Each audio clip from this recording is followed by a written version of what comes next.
केकरा घर के हरि हरे बसवा, केकरा घर के डोलिया हो।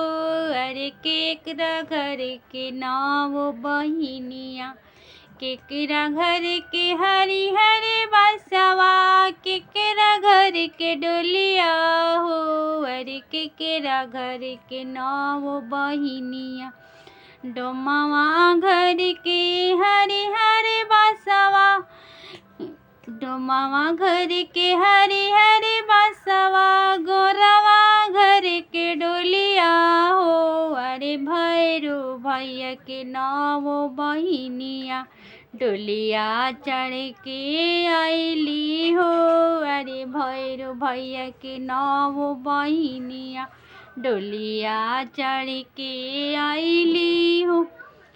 डोमवा घर के हरि हरे बसवा, घोड़ावा घर के डोलिया हो। अरे भैरो भैया के नाव बहिनिया, डोलिया चढ़ के आइली हो।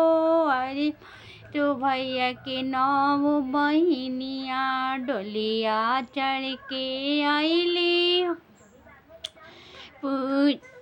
डोलिया चढ़ के चलली मैया, सेवका नगरिया हो। अरे पूछेले भैरो भैया, कहाँ चललू नाव बहिनिया हो। अरे पूछेले भैरो भैया, कहाँ चललू नाव बहिनिया हो। हमहू त जाइल भैया, सेवका नगरिया हो। अरे सेवका जो हाथ होई है ये भैया, हमारो बटिया हो। अरे सेवका जो हाथ होई है ये भैया, हमारो बटिया हो। हाथवा के ले होई है भैया, ललका चुनरिया हो। अरे पियर का सेनुराए भैया, हाथवा के ले होई है भैया, ललका चुनरिया हो। अरे पियर का सेंदुराए भैया, मलिनी ले होई है भैया, अड़हुल के मालवा हो। अरे जो हाथ होई है भैया, हमारो बटिया हो। अरे जो हाथ होई है भैया, हमारो बटिया हो।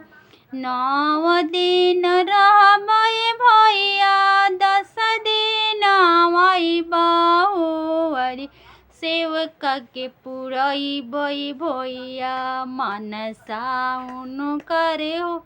9 दिन रहबै भैया, 10 दिन आइबा हो।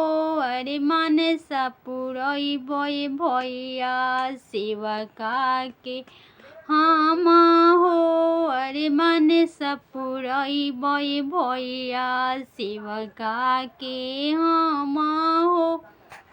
कैसन लागल कमेंट में बताएं, लाइक सब्सक्राइब करें।